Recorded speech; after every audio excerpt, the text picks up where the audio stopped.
Buenas tardes, ¿qué tal? Les voy a pedir si pueden encender las cámaras, que tengan las cámaras encendidas, que desmuteen, que saquen el silenciado de los teléfonos, salvo que tengan mucho ruido en su entorno.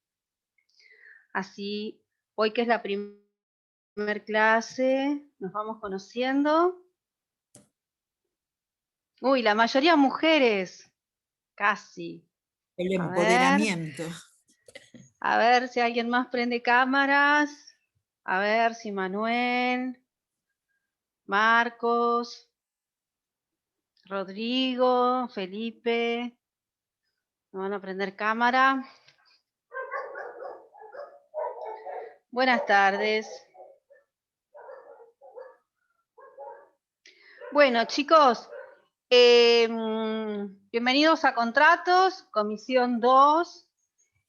Seguramente ya han tenido clase con la doctora Claudia Bricio, con el doctor Damián Bes.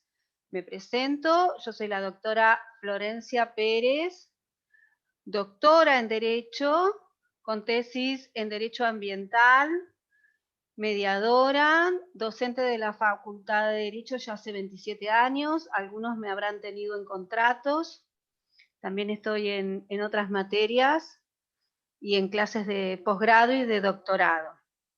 La idea un poco de la modalidad esta que vamos a continuar, bien, mediante la modalidad virtual, es poder tener clases en forma sincrónica con ustedes y que sean participativas, es decir, que ustedes puedan también elaborar aquellas preguntas, aquellas dudas que les generan los temas que vamos a ir desarrollando. Van a tener un foro, en el foro que se va a habilitar pueden plantear en forma escrita también las dudas, las inquietudes, o nosotros tal vez hagamos algunas preguntas disparadoras como para que puedan empezar a interactuar. La característica de la virtualidad significa que de repente requiere cierta participación o compromiso por parte también de los estudiantes para seguir día a día con el estudio y poder participar para nosotros ir midiendo la calidad de lo que estamos enseñando y ustedes de lo que están aprendiendo. En cuanto al material bibliográfico, por ser una materia codificada, es fundamental que tengan un código, el Código Civil y Comercial, bien, si es comentado mejor. También hay distintos libros, está el libro de la doctora Nicolau, el libro del doctor Borda, Manual de Derecho Civil de Contratos, que lo pueden utilizar, y podemos nosotros ir subiendo algún tipo de bibliografía con carácter complementaria o específica con relación a algún tema que no esté en el programa, no esté en los textos de la bibliografía que se les da, o que esté mejor relacionado, o que trate de una manera diferente la temática a abordar. Lo cierto es que el Código Civil y Comercial actual es trata de ser lo más claro, pero con la forma en la que está redactado vamos a encontrar que hay muchas palabras ambiguas, vagas, que generan ciertas dificultades para interpretar y que no tenemos todavía una amplia y una vasta jurisprudencia como para encontrar criterios a los conflictos que se vayan a presentar.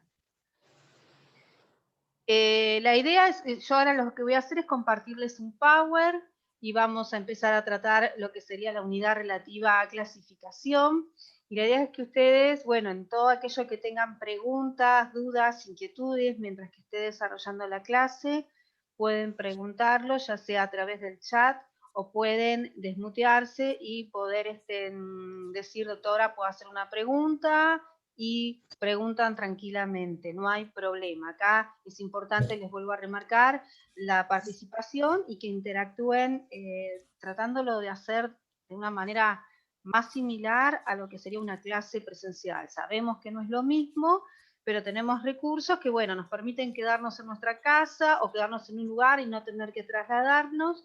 Eso no quiere decir que no podamos compartir las dudas bajo esta modalidad, preguntar, citar ejemplos, ver qué dificultades se presentan con la interpretación, qué relaciones podemos desarrollar de los distintos temas que se van dando. ¿sí? ¿Alguna duda hasta ahora? ¿Algo que me quieran preguntar?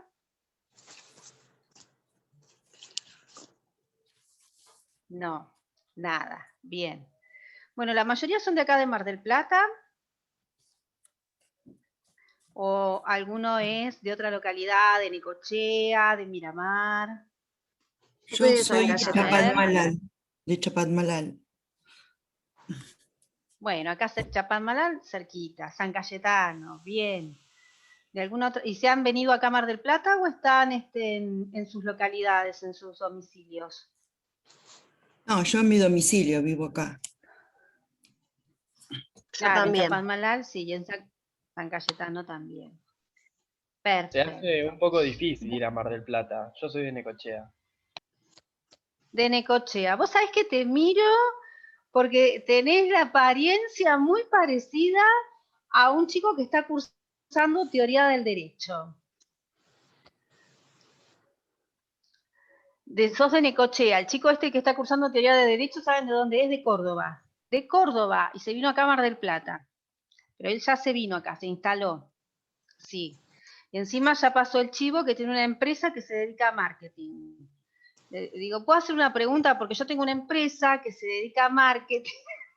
Digo, no, sponsor, vamos a empezar a cobrarles porque no pueden decir eso. En broma, pero bueno, ya todos, imagínense, ¿saben la cantidad de chicos que hay en teoría del derecho que tengo en la comisión? A ver, digan un número, vamos a interactuar un poquito. Digan un número, ¿qué cantidad de chicos puedo tener anotados en una comisión de teoría del derecho? 100. 200. 220. No, 200 no, pero casi. Bueno, 178. bueno. 178. Ustedes ya pasaron por eso y son chicos que tuvieron un año difícil para egresar, ¿no? Pero bueno, ahora están ustedes, ya están más avanzados, así que bueno, vamos a comenzar con lo que sería la clase. Les voy a compartir el Power. Dudas que tengan, saben que pueden interactuar. Ya después vamos a elaborar, no sé si lo habrán publicado, un cronograma con la fecha probable, la modalidad de evaluación y todo, como para que se queden más tranquilos, pero saben que ante todo aclaro que todo esto es también cierta incertidumbre hay porque la idea de la facultad es poder tomar los exámenes en forma presencial. Ese era el desafío y es el desafío para este año, pero vamos a ver si la situación sanitaria nos lo permite, ¿no es cierto? Hay cosas que ya exceden lo que nosotros podemos llegar a acordar y a querer o a pautar. Si hay alguna modificación que lo puede llegar a ver, estaremos atentos. Bueno, les voy a compartir entonces la pantalla, a ver. Tengo el Power acá, no lo veo. A ver.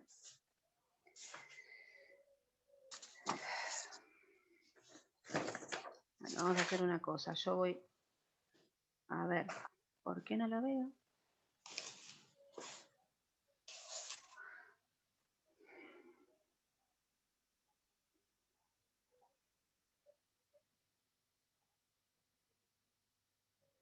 ¿Eso acá sale?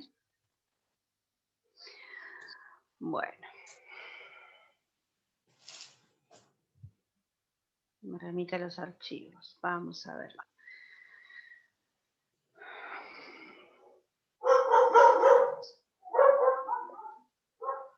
Bien, ya lo vamos a ver.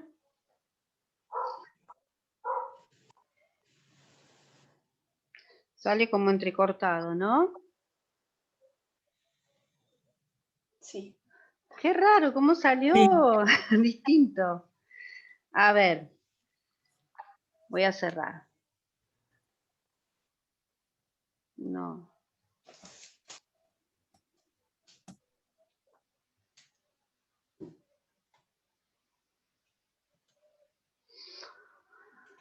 A ver si lo puedo compartir diferente.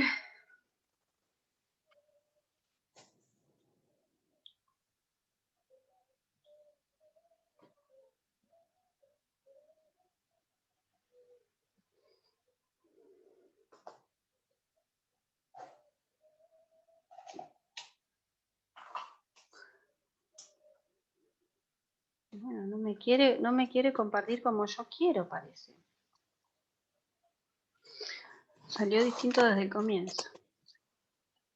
Profe, disculpe, aparece entrecortado, Sí. pero también está afectada su imagen. Está como en un segundo plano. Sí, usted. exacto, eso es lo que...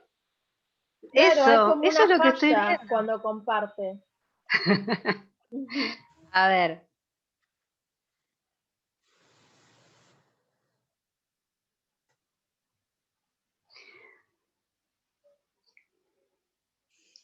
A ver si lo puedo compartir y si no, bueno, no les podré compartir el Power y tendré que...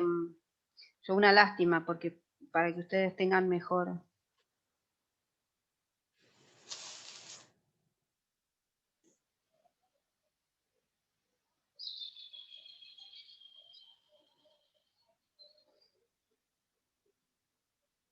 ¿Qué temas vemos hoy, profe?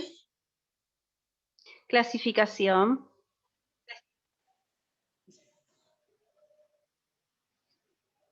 ¿Y ahora qué salió? Cualquier cosa. Me salió como cerrado. ¿Y ahora lo ven? Ahí está. ¿Al Power? Sí. Sí. ¿Desde el principio lo están viendo? ¿Ahora sí? Bien. Bueno, está bien. No hay que tener miedo. Hay que seguir probando. Lo que pasa es que perdemos tiempo. Bien. Vamos a ver entonces clasificación de los contratos. Y vamos a retomar un poquito los conceptos que ustedes estuvieron viendo. Me sale un cuadradito, no sé por qué, pero bueno. ¿Ven este cuadradito? Bien. Bueno, vamos a bajar un poquito. Así no les queda. Ahí está. Bueno, ustedes vieron, ya deben de haber comenzado con el concepto de clasificación.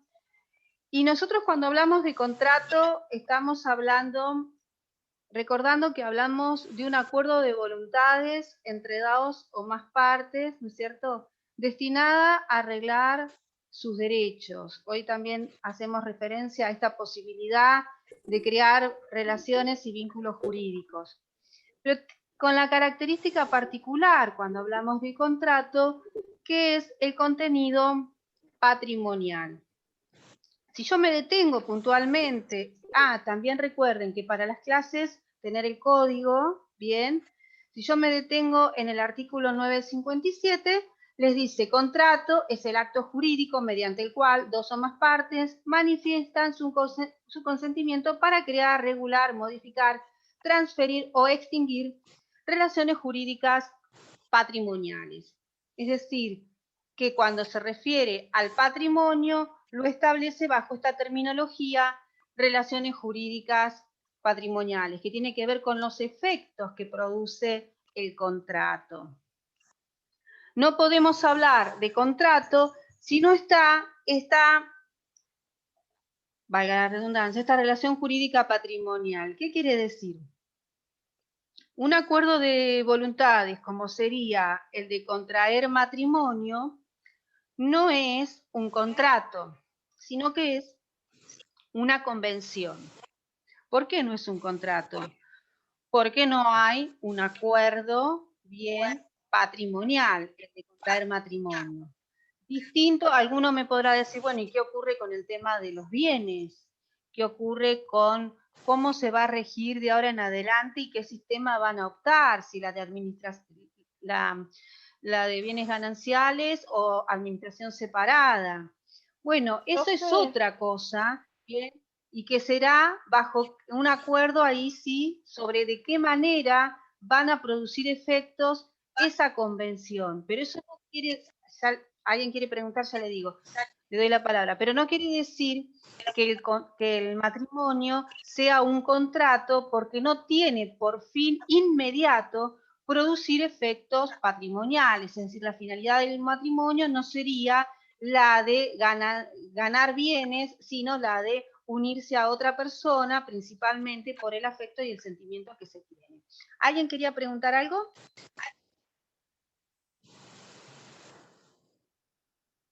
Me pareció que alguno estaba hablando. No. Bien. Entonces, entendiendo el contrato bajo esa mirada, bien, principalmente el fin y la finalidad económica, vamos a ver que hay distintas maneras de clasificar los contratos. Una forma tiene que ver con la categoría que establece el Código Civil y Comercial, y otra tiene que ver con los efectos que produce.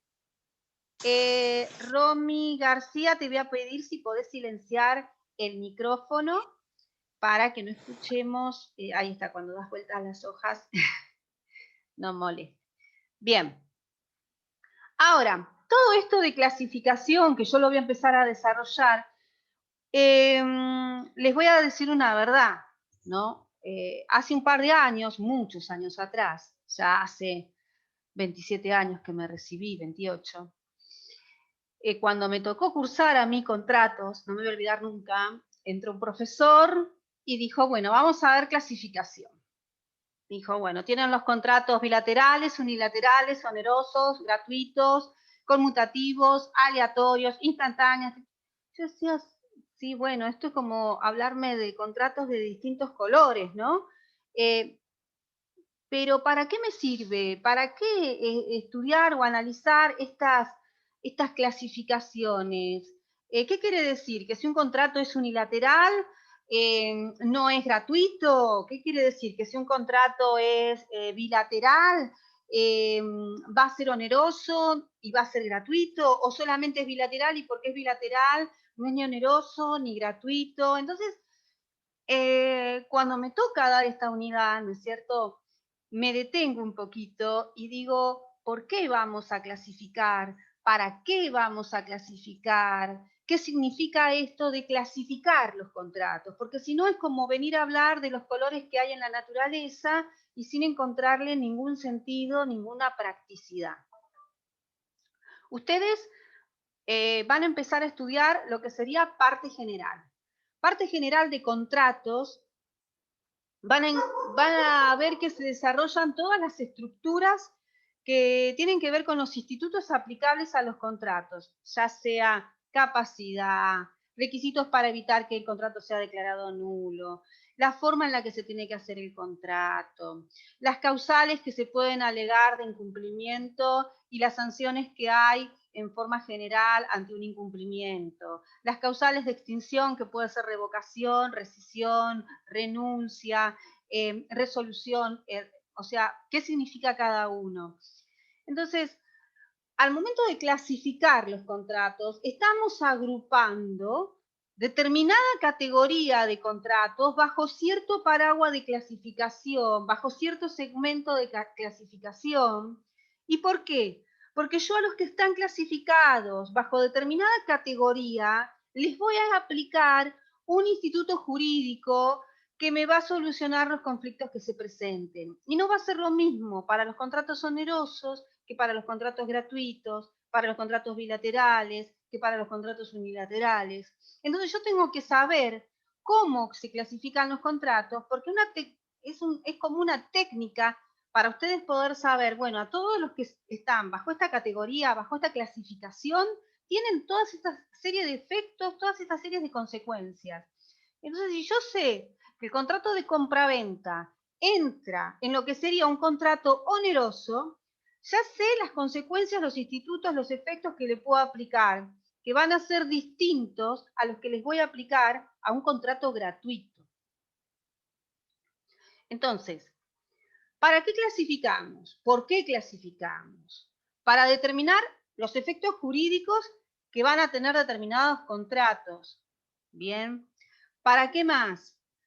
Porque vamos a saber los institutos jurídicos que les son aplicables a los contratos que están dentro de esa clasificación. ¿Sí?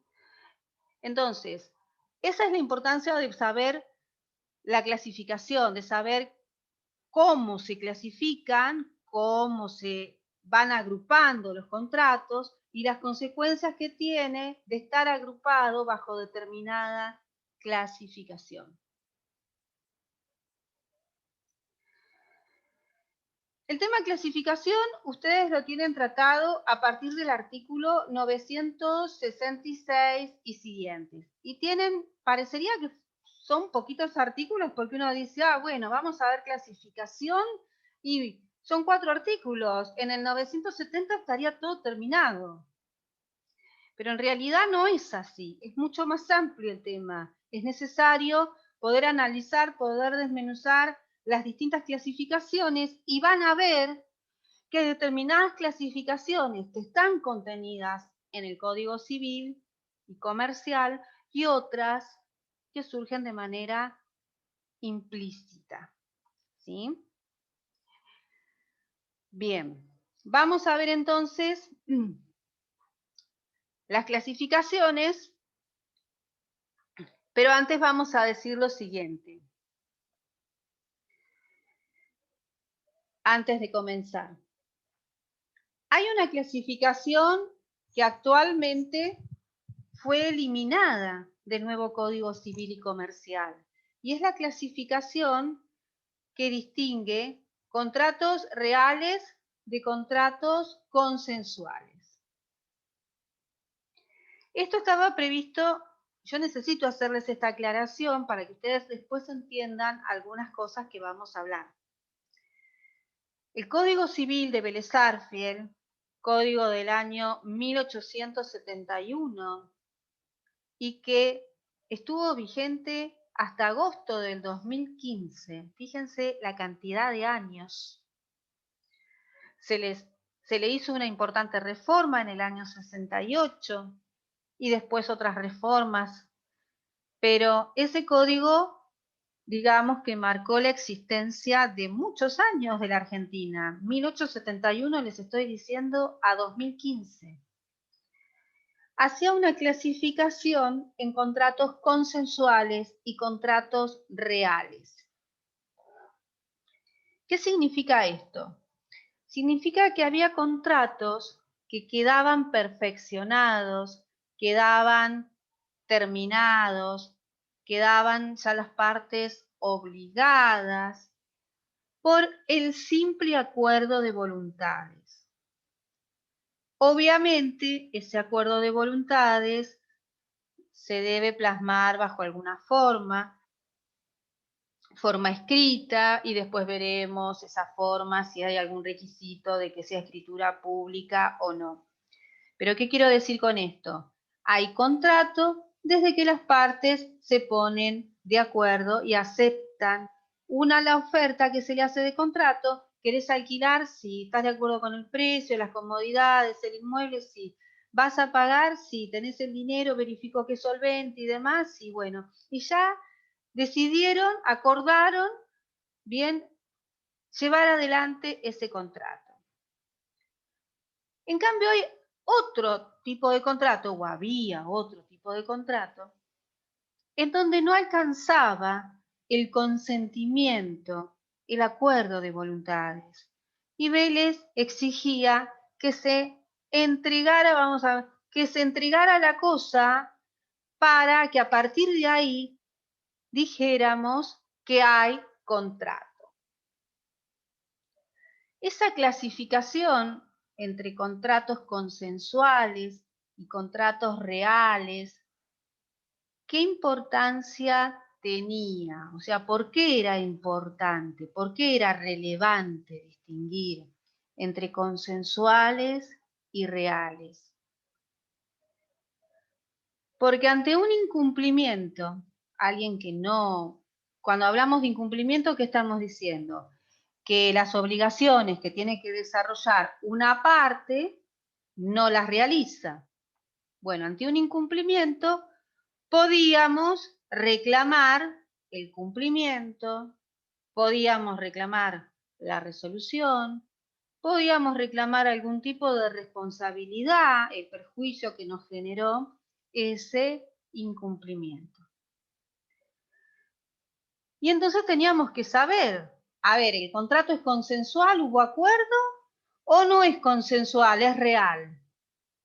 Porque si es consensual, hubo un acuerdo y ahora no está pagando, le puedo reclamar. Pero si es un contrato real, hasta que no se produjo la entrega de la cosa a una de las partes, no nace el contrato. Y solamente ahí voy a poder reclamar el cumplimiento del contrato, porque ahí hay contrato. Pero si no entregó la cosa, no puedo reclamar que cumpla algo que todavía no existe. O sea, no generaba Entonces, responsabilidad sin la entrega de la cosa. No era exigible el claro, no contrato había antes. O sea, surge a claro, partir de porque la no entrega había de la cosa. Si quién está preguntando, que yo no veo todo el Zoom, por eso. ¿Romy? ¿Pregunta? Valentina Molero. Valentina. Exacto. Para los contratos que quedaban dentro de esta categoría reales, si no se entregó la cosa, ahora te voy a dar el ejemplo de un contrato real. Si no se entregó la cosa, no se podía reclamar cumplimiento de contrato porque aún no había contrato. ¿Qué contratos entraban en la categoría de reales? Entraba el contrato de mutuo, el contrato de préstamo. Yo te presto, por ejemplo, 10.000 pesos y una vez que te entregué los 10.000 pesos, puedo reclamarte que me devuelvas los 10.000 pesos. Si no te los entregué, no hay contrato. ¿Ah? Entonces, el contrato de préstamo, el contrato de mutuo, bajo el Código de Vélez, era un contrato real. ¿Qué pasaba si el que decía que iba a prestar los 10.000 pesos no lo entregaba? Para él, no le prestaba la plata. Para él no generaba ninguna responsabilidad, porque no había contrato. En todo caso, había una promesa de contrato, pero no había contrato. Entonces, la distinción entre consensuales y reales tenía que ver con la responsabilidad que acarreaba el incumplimiento, siendo que si la cosa no se entregó en los reales, no había contrato, mientras que en los consensuales no interesaba si la cosa se entregó o no, sino el compromiso que habían asumido las partes. Los contratos reales específicamente estaban establecidos, es decir, dábamos ejemplos de contratos reales, el préstamo, el mutuo, se llama mutuo el préstamo, podría ser el depósito, podía ser el contrato de comodato. El comodato es un préstamo de uso, te presto la casa y me la devolves cuando cuando yo te la pida. Bueno, esos contratos eran contratos reales, que no tienen que ver con derechos reales, no. Tiene que ver con que solamente se quedaban concluidos cuando se había entregado la cosa. Y que si se entregó la cosa por el principal, el otro, bien, tenía que cumplir las obligaciones, que es pagar el préstamo, devolver la casa que se le hubiera prestado, devolver la cosa que se le dio para la guarda y conservación. Profe, Entonces, perdón. solamente en esos... Sí. ¿Quién Eh, habla? Crespo, Franco Crespo. Crespo. Franco, bien, sí, te escucho. No terminé de entender la distinción que haces entre el consensual y el real. O sea, parece que el consensual es como un contrato común, digamos, de, no sé, una compraventa, La ponele. mayoría claro, la mayoría eran contratos consensuales. Todo era Claro. contratos consensuales, salvo determinados casos. Ah, está bien. El mutuo, que es un préstamo, el depósito, el comodato, o sea, salvo casos particulares, eran reales, pero la mayoría eran todos consensuales. Entonces, se generaba ¿ahora quedó claro? Sí, profe, gracias. ¿Franco?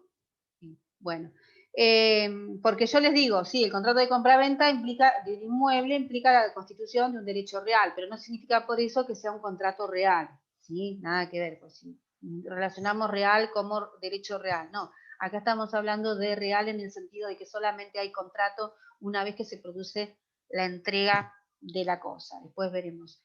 Con algunas cuestiones que puedan tener algún inconveniente. Bueno, entonces esa era la distinción. El nuevo Código Civil y Comercial a esta distinción dice haberla eliminado, la distinción entre consensuales y reales. Cosa que cuando estudiemos en particular, no ahora porque sería adelantarnos mucho, pero cuando estudiemos en particular el contrato de mutuo, vamos a ver las consecuencias que se generan, las responsabilidades que se generan, y tal vez estemos dudando o dudemos de si realmente fue eliminada la categoría de reales o no. ¿Sí? Porque yo necesito que ustedes sepan cuál es la distinción entre consensual y real. Consensual, el contrato queda acordado por el simple acuerdo de voluntades. Real es el contrato queda finalizado una vez que se entrega la cosa por el principal o por una de las partes. Ejemplo de contrato real antes, el mutuo, que vendría a ser el préstamo, el depósito, el comodato. Bien. En estos contratos reales, ahora el nuevo código dice que no existen más, que son todos consensuales. ¿Sí? Pero vamos a ver, cuando en parte especial, cuando les toque dar la segunda parte, contratos especiales, vamos a analizar la regulación que se hace del mutuo y vamos a ver si no es necesario que se entregue la cosa para exigir obligaciones. Profe, Por lo tanto, el disculpe. nuevo código, sí. Sí, o sea, los contratos reales son consensuales porque nadie va a entregar una cosa sin un previo acuerdo de partes. Nadie se va a obligar. Claro, exacto. ¿Y cuándo serían reales? ¿Quién dijo eso? Valentina Molero. Son reales cuando Valentina. cuando es necesario la entrega de Exacto, a ver, contale, Franco. Exacto. El hecho de que haya un acuerdo no significa que no hayan acordado, que no hayan conversado, que no haya habido tratativas. Pero la ley no le da el efecto de que eso sea un contrato en la medida en que no se haya entregado la cosa. ¿Ah? Es decir, que no alcanza el acuerdo de voluntades en un contrato real, sino que a su vez es necesario que vaya acompañado de la entrega de la cosa. Sí, esto Solamente cuando se... Sí, perdón, que digamos, se hace efectivo el contrato mediante dutio rei, que era el formalismo romano. Uh-huh. Pero ¿cuál es la distinción? Que si hay un incumplimiento, por eso yo me detenía acá, si hay un incumplimiento en un consensual, yo digo hay contrato y exijo el cumplimiento de contrato. Ahora, si hay un incumplimiento en un contrato real, pero no se entregó la cosa, no hay contrato. No puedo pedir el cumplimiento de algo que no existe. Claro, entonces No puedo pedir cumplimiento. ni siquiera haría exigible la promesa de entrega de la cosa. En principio no haría exigible la promesa de la entrega de la cosa. El Código de Vélez regulaba que en determinados casos sí le daba entidad a lo que es la promesa. Y la promesa, en la medida en que fuera, bueno, como me llevaste para ese terreno, te lo amplío un poquito más, pero la promesa de un mutuo oneroso. ¿Qué quiere decir esto? Quiere decir, por ejemplo, que vos vas al banco y pedís un préstamo. Ese préstamo es oneroso. ¿Por qué es oneroso? Porque vos no le vas a devolver al banco la suma de dinero que te prestó, sino que le vas a devolver la suma de dinero que te prestó más el interés. Por lo tanto, el banco te cobra por prestarte dinero. Como es un mutuo oneroso, y vos en base a eso realizaste otros compromisos, por ejemplo, querés comprar una casa, o vas a comprar un auto, o vas a remodelar tu casa. Si ellos te dicen, sí, te damos el préstamo, y vos avanzás, y cuando vas el día a firmar los papeles, te dicen, ¿sabés qué? Vino una comunicación y se suspendió todo, no vamos a dar un peso a nadie más. Eso acá en Argentina ha pasado. Eso no quiere decir que no genere responsabilidad, genera una responsabilidad por una ruptura abrupta en un contrato de mutuo, ¿bien? Y porque puntualmente Vélez lo contenía como una excepción a la promesa de mutuo oneroso, genera responsabilidad y daba un plazo para poder hacer exigible los perjuicios derivados de ese incumplimiento de una promesa onerosa, pero lo llamaba promesa. Y esto avanza un poco más, pero bueno, voy a, en consideración a lo que dijo Valeria, cuando hacíamos clasificación entre responsabilidad contractual y extracontractual o precontractual, decíamos que estábamos en presencia de una responsabilidad precontractual porque todavía no había contrato. En cambio, en un consensual, un incumplimiento de ese tipo es una responsabilidad contractual. Y las consecuencias eran diferentes si estamos ante una responsabilidad precontractual que ante una responsabilidad contractual. Y si quieren les digo más, en una responsabilidad, esto para ayornarnos, ¿no? En una responsabilidad contractual, la responsabilidad es integral, o diría es amplia o es plena. En cambio, en una responsabilidad precontractual, voy a reparar solamente el interés negativo, es decir, aquello que efectivamente sufrió y no el lucro cesante, lo que esperaba ganar. Pero esto, si quisiéramos ahondar, ¿no es cierto?, en el tema. ¿Y por qué es importante distinguir entre, o hacer esta distinción entre consensuales y reales? ¿Y qué pasaba entonces?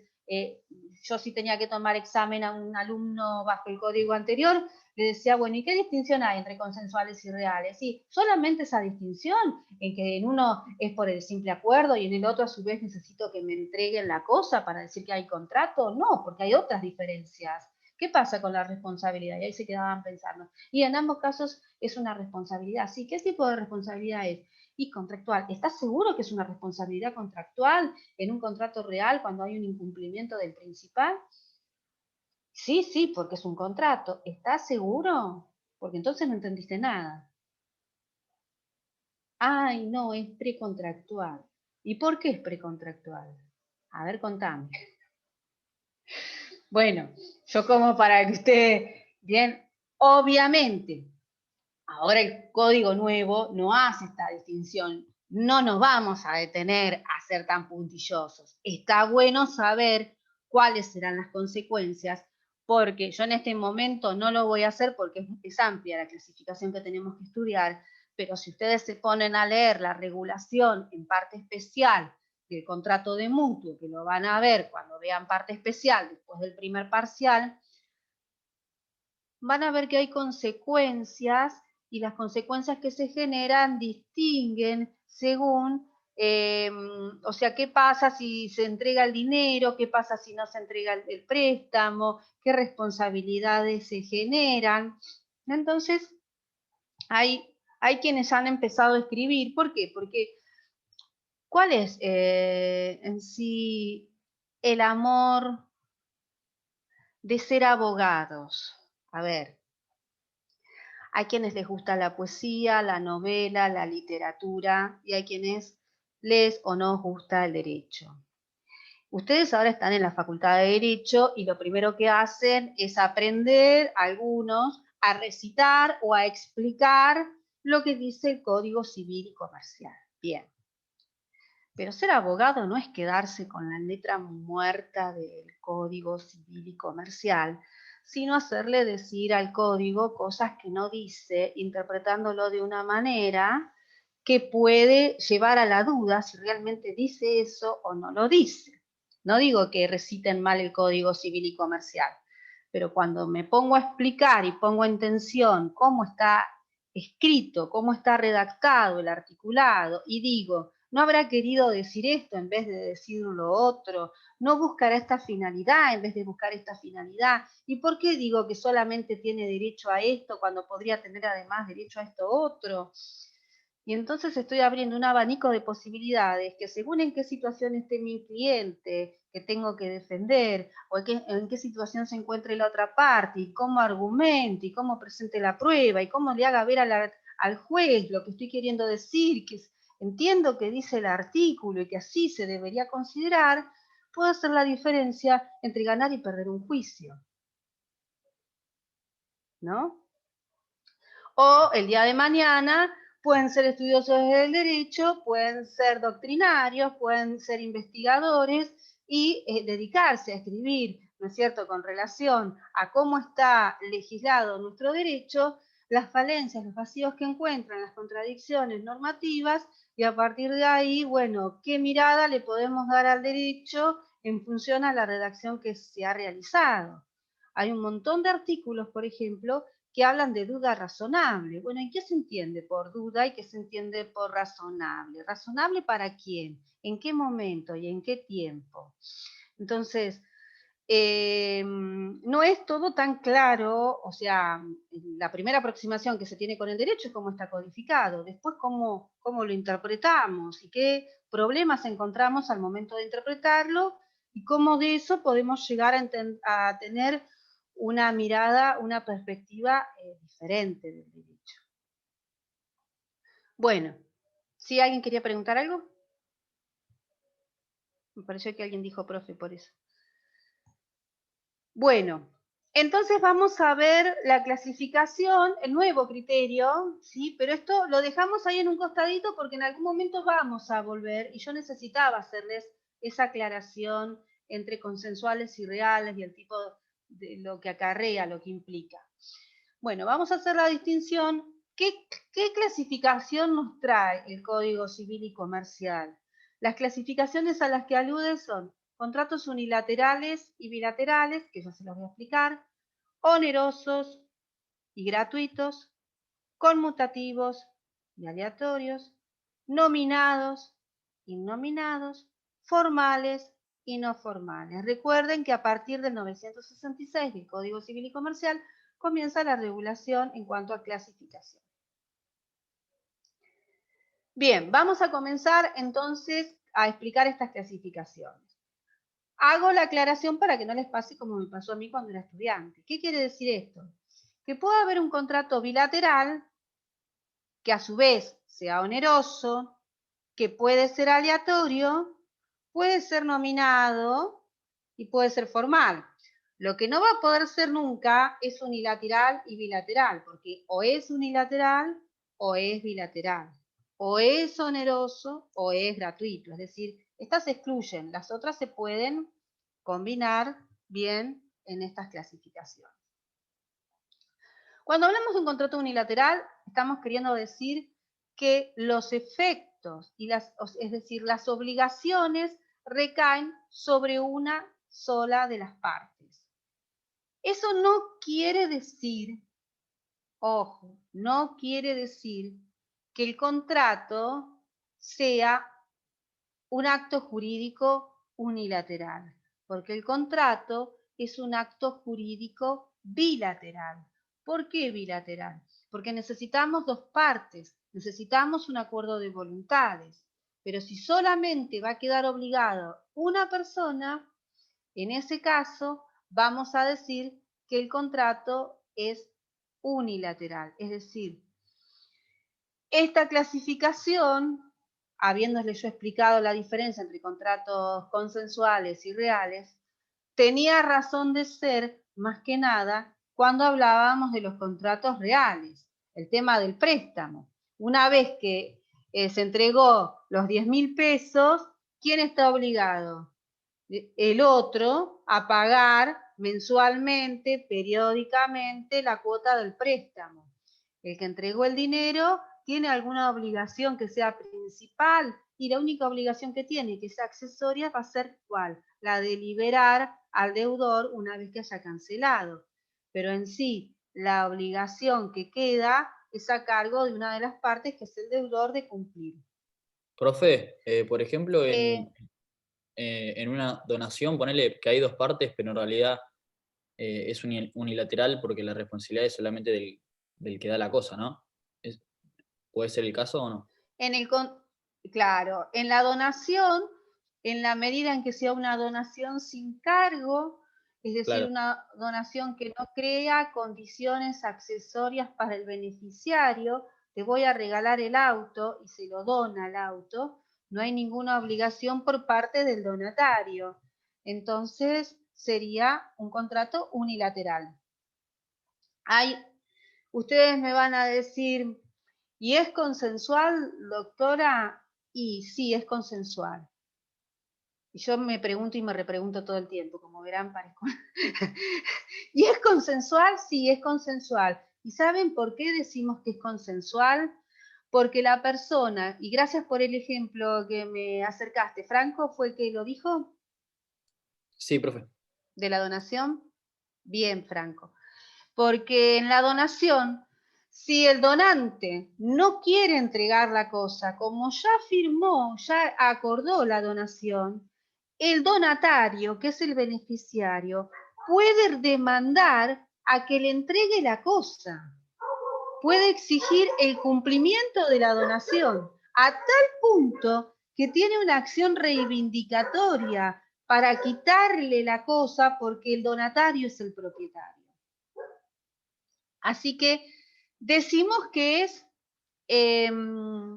consensual porque no es necesaria la entrega de la cosa. Decimos que es unilateral porque una vez que se produce la entrega de la cosa, solamente surgen obligaciones para con el donatario, para con el donante, que es la de entregar la cosa. El donatario no tiene obligaciones.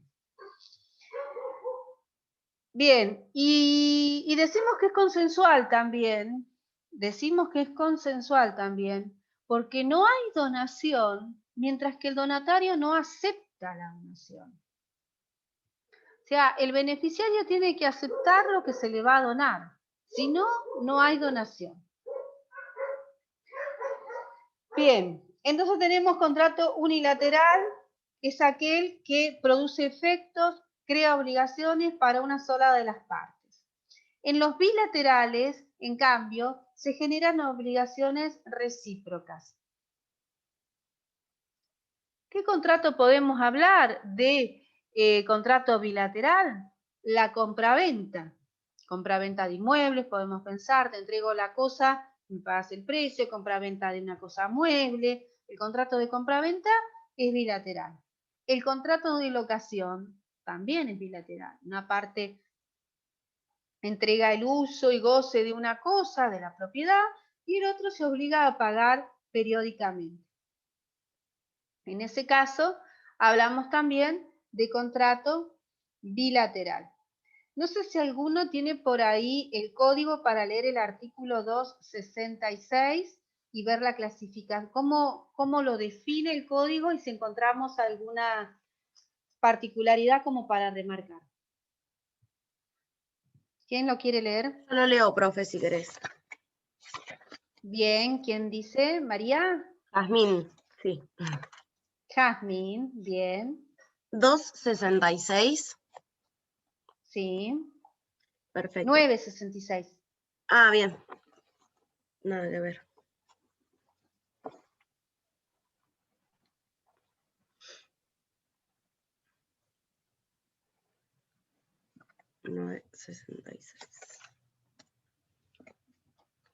Contratos unilaterales y bilaterales. Los contratos son unilaterales cuando una de las partes se obliga hacia la otra sin que ésta quede obligada. Son bilaterales cuando las partes se obligan recíprocamente la una hacia la otra. Las normas de los contratos bilaterales se aplican supletoriamente a los contratos plurilaterales. Claro, cuando son varias partes. Ejemplos de contratos unilaterales, ¿cuáles serían? La donación, el mandato, la fianza, ¿sí? El depósito, el comodato.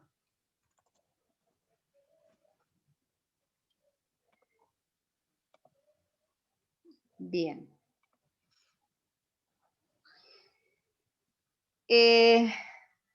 Después vamos a ver un poquito las consecuencias que acarrean.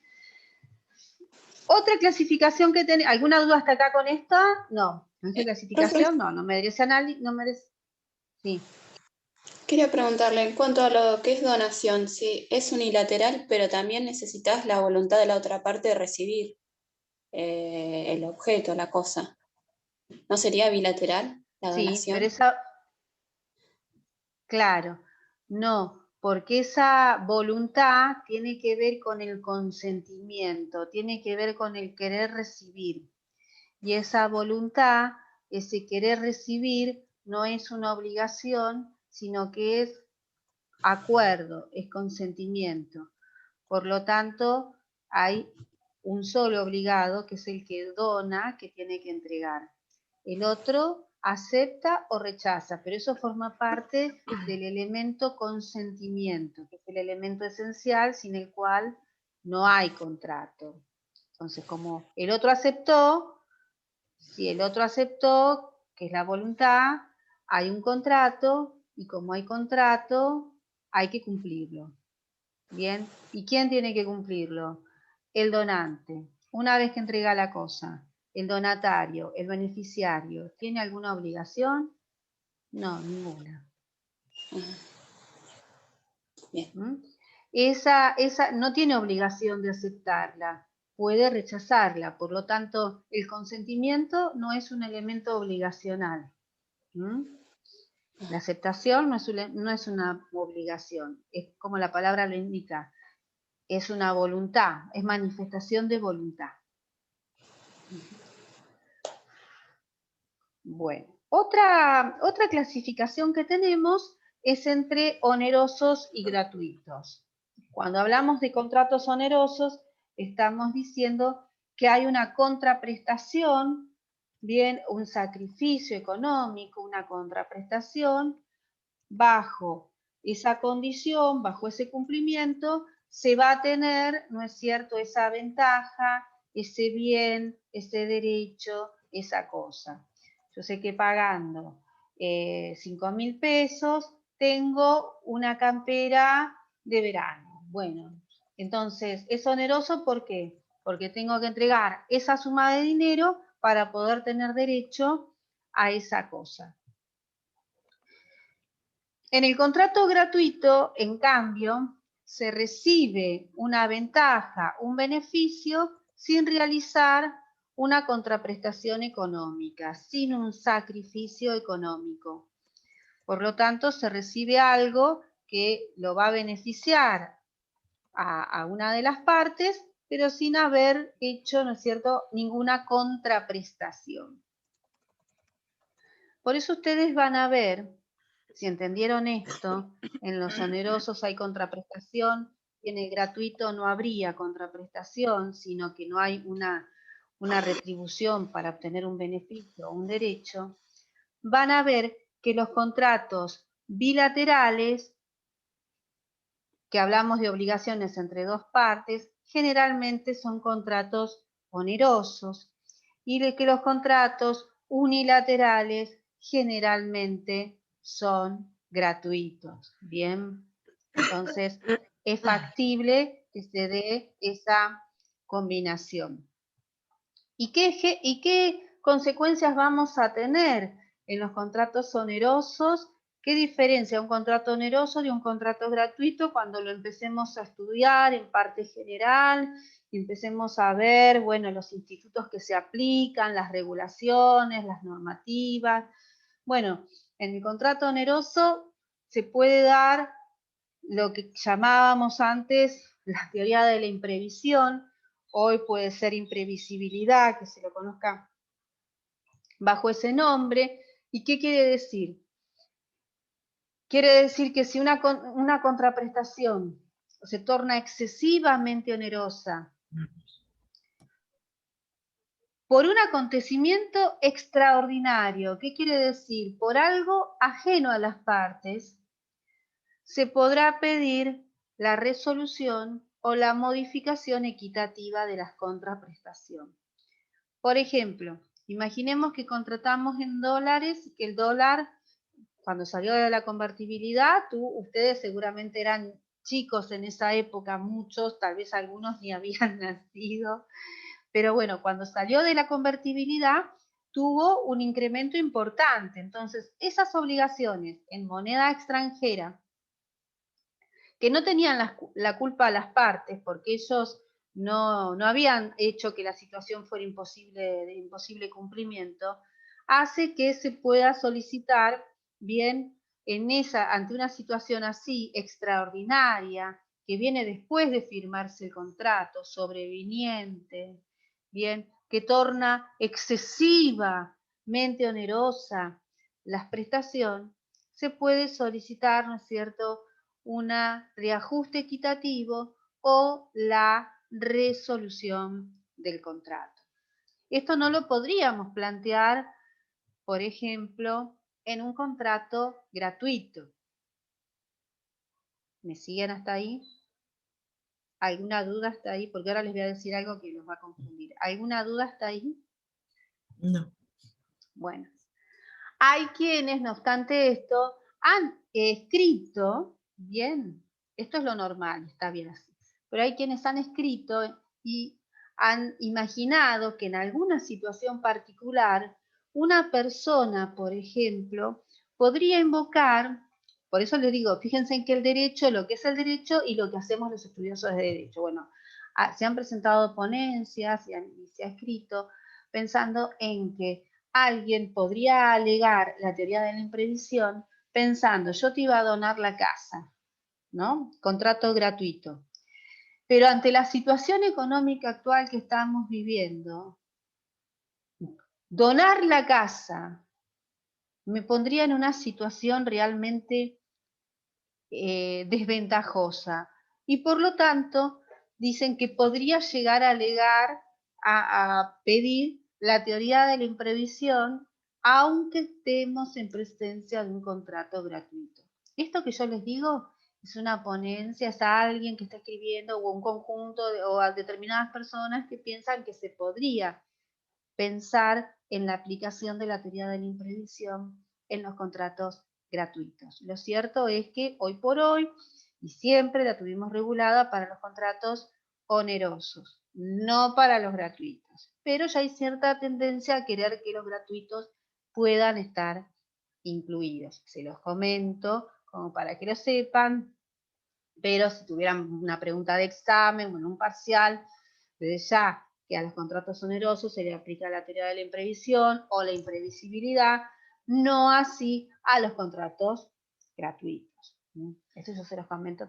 Otra diferencia entre los contratos onerosos y los gratuitos tiene que ver con lo que llamamos garantía de evicción, con B corta y con doble C, garantía de evicción o de saneamiento.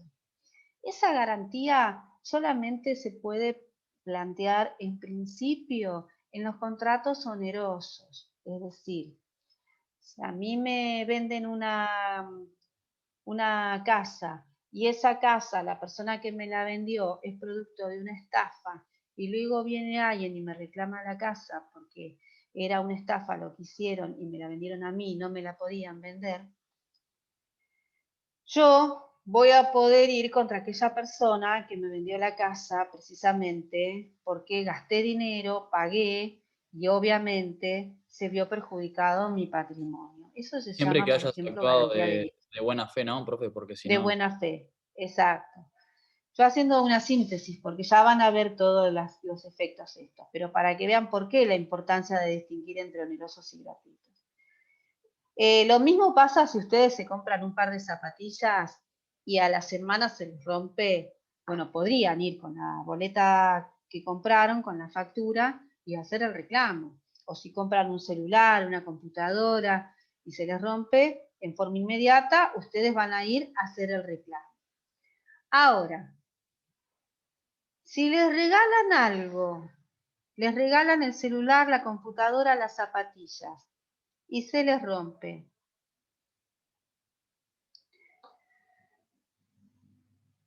a ver si alguno me dice la solución. A ver, ¿qué harían? Quiero ver cómo lo razonan. A ver, ¿qué harían?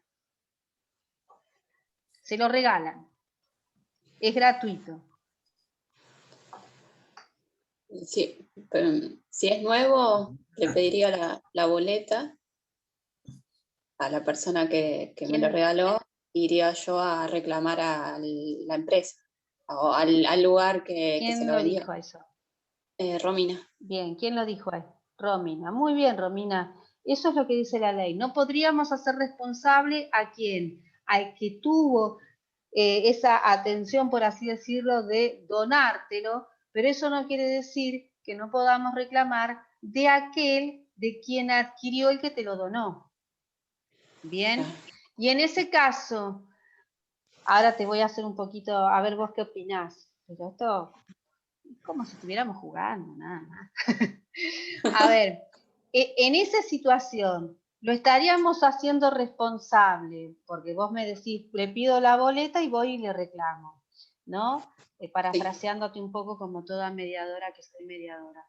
En ese caso, ¿estarías bajo el paraguas, bajo una circunstancia de un contrato gratuito o de un contrato oneroso? ¿Qué te parece? No, oneroso. Si vos le pedís la boleta oneroso, entonces, ¿qué estarías haciendo? Subrogándote, ocupando el lugar del que lo compró para ir a reclamar. Sí. Ah, bien. ¿Está? Claro. Exacto. Ya entro yo Pero como no le titular. podrías reclamar. Claro, exacto. Entonces lo estaríamos analizando desde la perspectiva que sí, es un contrato oneroso y el que lo recibió gratuitamente puede hacer algo, que es reclamar, pero no le va a reclamar al que le regaló las zapatillas, a tu abuela que te las regaló, a tu novio que te regaló el celular, y le vas a hacer un reclamo porque no anda, no, vas a ir de donde él lo adquirió onerosamente y vas a reclamar. Eso sí se puede hacer, pero entonces la responsabilidad por esa garantía es como consecuencia de un contrato oneroso y no de un contrato gratuito. ¿En qué casos el contrato gratuito generaría esta responsabilidad?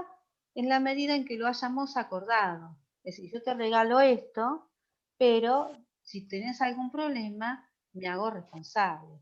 O si tuve intenciones de perjudicarte, si hubo mala fe, y eso se puede acreditar. Entonces, es toda una cuestión de prueba. Es toda una cuestión de prueba si es que hubo mala fe. Y si no, lo tienen que haber dejado pactado. Regalamos, no sé, una estadía en Mar del Plata y resulta que cuando viene se rompe un caño y se inunda todo y tienen que ir a pagar en otro lado.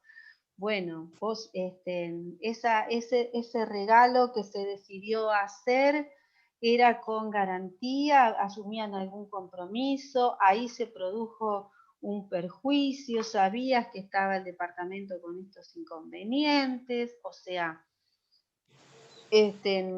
hay que ver bajo qué circunstancias se produce esa situación y las garantías a las que se obligó el que regaló. Bien, el que hizo ese obsequio. Después tenemos la clasificación entre conmutativos y aleatorios. Los contratos conmutativos son aquellos en donde se conocen de antemano o se conocen desde el principio cuáles son las consecuencias, bien, o los beneficios que va a acarrear realizar determinado sacrificio económico. Por ejemplo, yo sé que pagando 10.000 pesos voy a tener 5 sillas de madera que vi, qué sé yo, en Fava. Y sé que el sacrificio económico que tengo que hacer es gastar 10.000 pesos para tener esas 5 sillas. O quiero comprar una casa, sé que la casa sale $120.000, tengo que hacer el sacrificio económico de pagar $120.000 para tener la casa. En cambio, cuando hablamos de contratos aleatorios, se conoce cuál es el sacrificio económico que se debe de realizar, pero se desconoce si se va a tener la ventaja o el beneficio esperado. Por ejemplo, yo compro una rifa y no sé si voy a ganar el premio. Sé que lo que estoy comprando es la posibilidad de participar bien en un sorteo. De ahí a que vaya a ganar es otra cosa. Creamos una empresa de medicina prepaga y desconocemos, ¿no es cierto?, si va a ser beneficiosa para la empresa o va a ser beneficioso para el usuario de la medicina prepaga.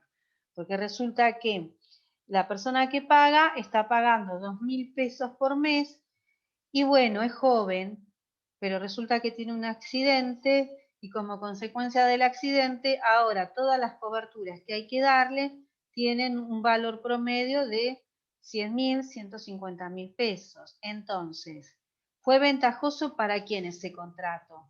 Para el usuario que ahora, entre lo que paga y lo que tiene que cubrir, termina beneficiándose, o ventajoso para la prepaga. Si vamos a otro caso, durante 40 años estuvo pagando la prepaga y no la usó nunca porque nunca tuvo ningún problema. En ese caso, ¿para quién fue ventajoso el contrato? ¿Para la prepaga o para el usuario? Entonces, la ventaja, el beneficio es lo mismo que una póliza de seguro. Bueno, yo pago el seguro, no tengo ningún siniestro, pero resulta que si pago el seguro y soy una persona que cada 3 meses estoy chocando a alguien, evidentemente,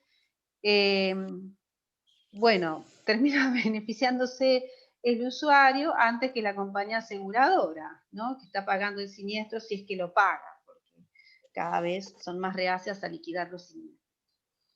Entonces, cuando hablamos, Profe, y algunos de ustedes, Profesora, a ver, sí. ay, no, ¿la renta vitalicia es también aleatoria? Mirta, pregunta Sí, Mirta. sí, doctora. Sí, la renta vitalicia es aleatoria porque desconocemos o sea, la renta vitalicia en qué consiste, en entregar un capital inicial y periódicamente se va a ir pagando durante la vida de determinada persona un importe periódicamente. Bien, ahora, el día que muere esa persona que se tiene en consideración para establecer la duración del contrato, finaliza el contrato. ¿Cuánto tiempo va a durar el pago de esa renta vitalicia? Hay una incertidumbre, lo desconocemos. Si excede el valor del capital aportado, se va a ver beneficiado. Si no excede, ¿no es cierto?, se va a ver perjudicado. ¿Conocen desde el inicio de la celebración del contrato cuál va a ser la ventaja? No, hay incertidumbre. En cambio, en el conmutativo se conoce a ciencia cierta cuál es el sacrificio y cuál es la ventaja. ¿Alguno me quería preguntar algo? yo, profe, Aparte de en Mirta. este, Sí. en este tipo de clasificación siempre es oneroso o hay otros o casos en los que no. En conmutativos y aleatorios. Claro. Pueden ser, puede haber una donación establecida bajo una modalidad, bajo una condición, y entonces podríamos decir que es aleatorio. Por ejemplo, te voy a donar la biblioteca cuando te recibas de abogado. Bueno, es incierto cuándo se va a recibir de abogado, entonces hay cierta incertidumbre. Lo que pasa es que sería un aleatorio ahí con carácter gratuito, por lo cual el sacrificio económico lo realiza solamente el donante. Bien, y el donante no sabe a ciencia cierta, como los dejó establecido bajo una modalidad, bajo una condición, cuál sería ese momento. Otra situación que se puede dar es la compraventa de esperanza, o sea, asumiendo el riesgo de que una cosecha llegue o no llegue a existir o asumiendo el riesgo en qué medida, ¿no? Tu pregunta apuntaba a, ¿me volvés a recordar? Porque capaz que vos me preguntabas. Yo te preguntaba si en esa clasificación siempre es oneroso el contrato, en conmutativos Está y bien, en aleatorios. claro.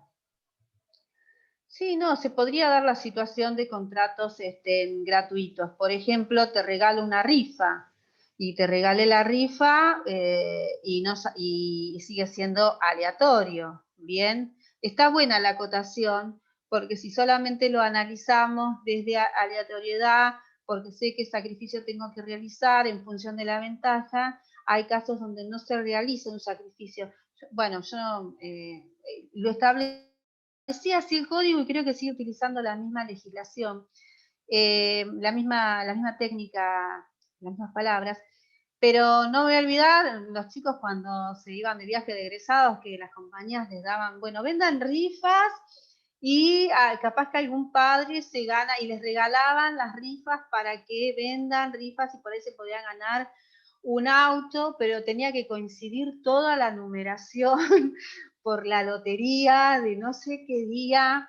Y entonces, bueno, obviamente es totalmente aleatorio y se las regalaban para que las vendan y muchos se las quedaban en la casa y en definitiva decía, bueno, vemos qué pasa. Y por ahí alguna familia, o sea, te regalo esta rifa y resulta que es aleatorio, ¿bien? Aleatoria es la ventaja que se obtiene. No sabemos si va a ser beneficioso o no el contrato, por eso es aleatorio. Puede ser que el sacrificio lo realice la misma persona que está celebrando el contrato o puede ser que lo realice otro a ese sacrificio económico y que le transmita el carácter aleatorio, que es la ventaja, a la otra persona y entonces se transforma en carácter gratuito. Profe, un ejemplo de aleatorio podría ser alguna inversión. Sí. Claro, puede ser hoy con el tema del Bitcoin, las Claro. criptomonedas, el tema de la bolsa, el agente de bolsa y totalmente cómo funcionan los mercados de valores, las cajas de valores, seguramente hay las cotizaciones de las empresas de medicina y demás, o sea, hay cierta aleatoriedad, es como jugar un poquito a la lotería y bueno, puede resultar beneficioso o puede llevar a la ruina de quien está interactuando de esa manera, ¿no? Entonces, la característica fundamental de los contratos aleatorios es precisamente que esa ventaja es incierta y no sabemos en definitiva para quién de las partes va a resultar ventajoso, si para el que lo adquiere o para la otra parte que está ofreciendo ese producto, ya sea en forma onerosa o gratuita. Esta clasificación, después vamos a analizar, que seguramente lo haremos la próxima clase, bien, los institutos que se van aplicando, como podría ser la lesión, la teoría de la imprevisión, la excepción de incumplimiento, pero yo ahora no se los quiero mezclar como para que ustedes me interesa que primero sepan cuáles son las diferencias y luego vamos a ir viendo qué institutos les aplicamos a los distintos tipos de contratos. La mayoría de los contratos son conmutativos. En una oportunidad un alumno me dijo, bueno, pero para mí todos los contratos son aleatorios, porque dice, yo compro el azúcar y no sé si el azúcar va a venir tan buena como viene siempre o me la mezclaron con agua o con algo y está más pesada, o yo no sé si compro un libro y ese libro me va a servir para estudiar o no me va a servir para... Bueno, sí. Todos los contratos tienen cierta incertidumbre, tienen cierta aleatoriedad, pero estamos hablando de contratos que son esencialmente aleatorios, que ya desde el momento en que los celebramos hay una incertidumbre en cuanto a la ventaja o al beneficio que nos van o nos deberían dar, ¿sí? No es algo que, bueno, lo compré y me resultó de mala calidad. Bueno, la idea es que la compraventa no sea aleatoria, porque sabemos lo que cuestan las cosas. No sé cómo vamos con la hora. Quedan 15 minutos. ¿Estamos bien? ¿Qué hora? Ah, bien. Se van corriendo. Bien. Bien. Bueno, terminamos con nominales y los formales se los voy a dejar después porque es muy extenso y no quiero que se corte al medio. Bien. Porque, bueno, cuando hablamos de contratos nominados, estamos hablando de contratos que tienen una regulación, ¿qué quiere decir? Que están legislados y que tienen un nombre. Entonces, ante un caso de conflicto, ¿qué vamos a ver? En primer lugar, lo que las partes acordaron y en segundo lugar, la legislación supletoria. Ahora, esto no sé si lo vieron con Damián Bes, con el doctor Damián Bes. Hay normas que son de carácter imperativa, es decir, hay normas que las partes no las pueden dejar de lado, y si las dejan de lado, como son de orden público, no producen efecto. Por ejemplo, celebrar un contrato por 24 meses cuando la legislación actual habla de 36 meses, sería que se esté incumpliendo una norma de orden público. Incumplir una norma de orden público ¿qué consecuencias trae? Que se va a tener como de 3 años y no como de 2 años a ese contrato. ¿Por qué? Porque tiene una regulación y esa regulación las partes no la pueden dejar de lado porque es imperativa, porque es de orden público. Todo lo demás lo pueden dejar de lado, pero lo que es imperativo y lo que es de orden público, no. Los contratos nominados, por lo tanto, van a tener una regulación en el código y tenemos el contrato y tenemos un nombre. En los contratos innominados, quiere decir que se dice no tienen nombre, pero en realidad lo que se quiso decir es que no tienen regulación.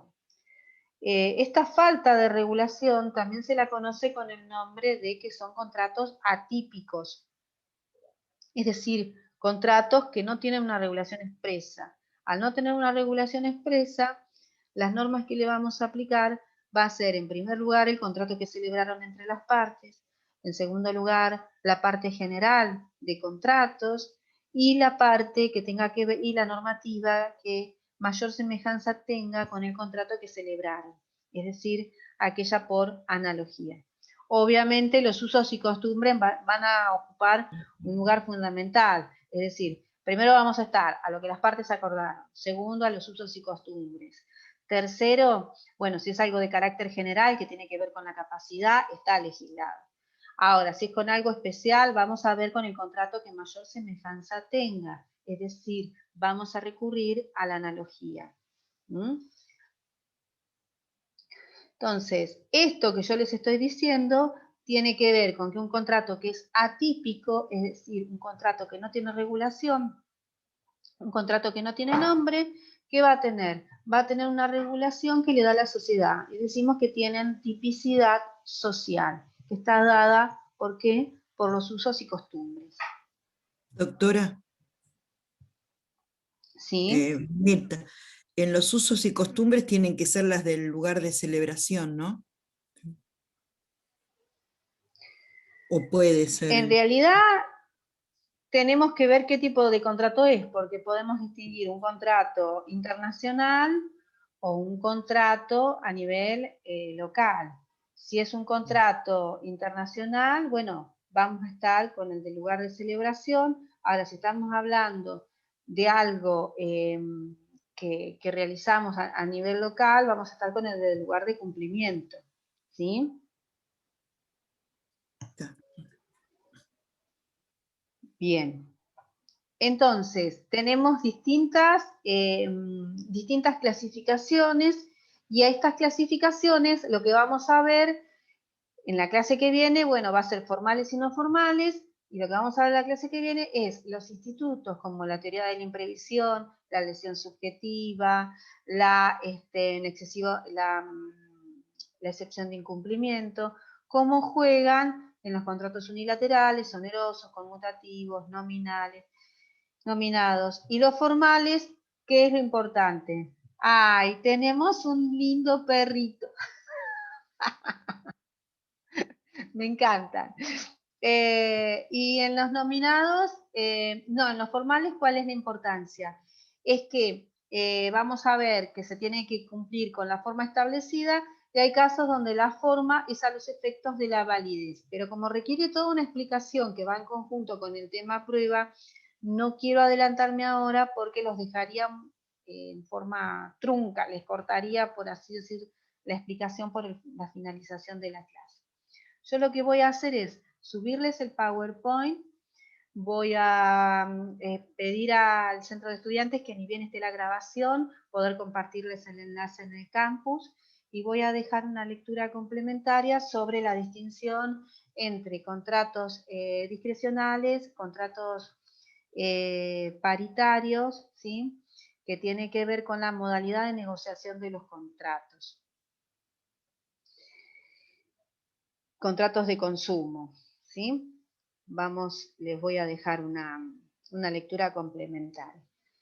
Así que nos estaríamos viendo el viernes próximo en el mismo horario y con el mismo enlace. ¿Alguna duda, alguna pregunta más? Veo que hay acá en el chat. A ver, voy a dejar de compartir.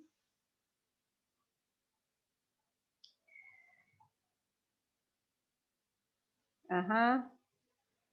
Ajá, bien, está bien. Bueno, sí, el doctor Damián Bes me comentó que no iba a poder asistir el lunes porque le cambió a la doctora Bricio, y el miércoles creo que estaba algo complicado para concurrir. Bueno, se ve que no pudo venir. Bueno, entonces les voy a subir el PowerPoint, les voy a subir una lectura complementaria, el enlace, ni bien esté, porque saben que suben todo al canal de YouTube del Centro de Estudiantes de Derecho, y bueno, entonces de ahí yo les comparto el enlace. Si tienen alguna duda, alguna pregunta, pueden utilizar el chat. Ustedes ya están en el grupo de Elio y Stitch, la del centro. Sí, sí, va. ¿Sí? Sí, tenemos el grupo. Sí. Bien, eso es bien. Bueno, eso está bueno. Bueno, así que nos vemos el viernes que viene. Y listo, vamos finalizando porque corta. Termina la hora y corta. Nos vemos entonces el viernes, chicos, chicas. Muchas gracias, Buen fin de doctora. semana. Hasta la próxima igualmente. Chao, chao. Hasta la Chau, próxima. profe. Chao, chao.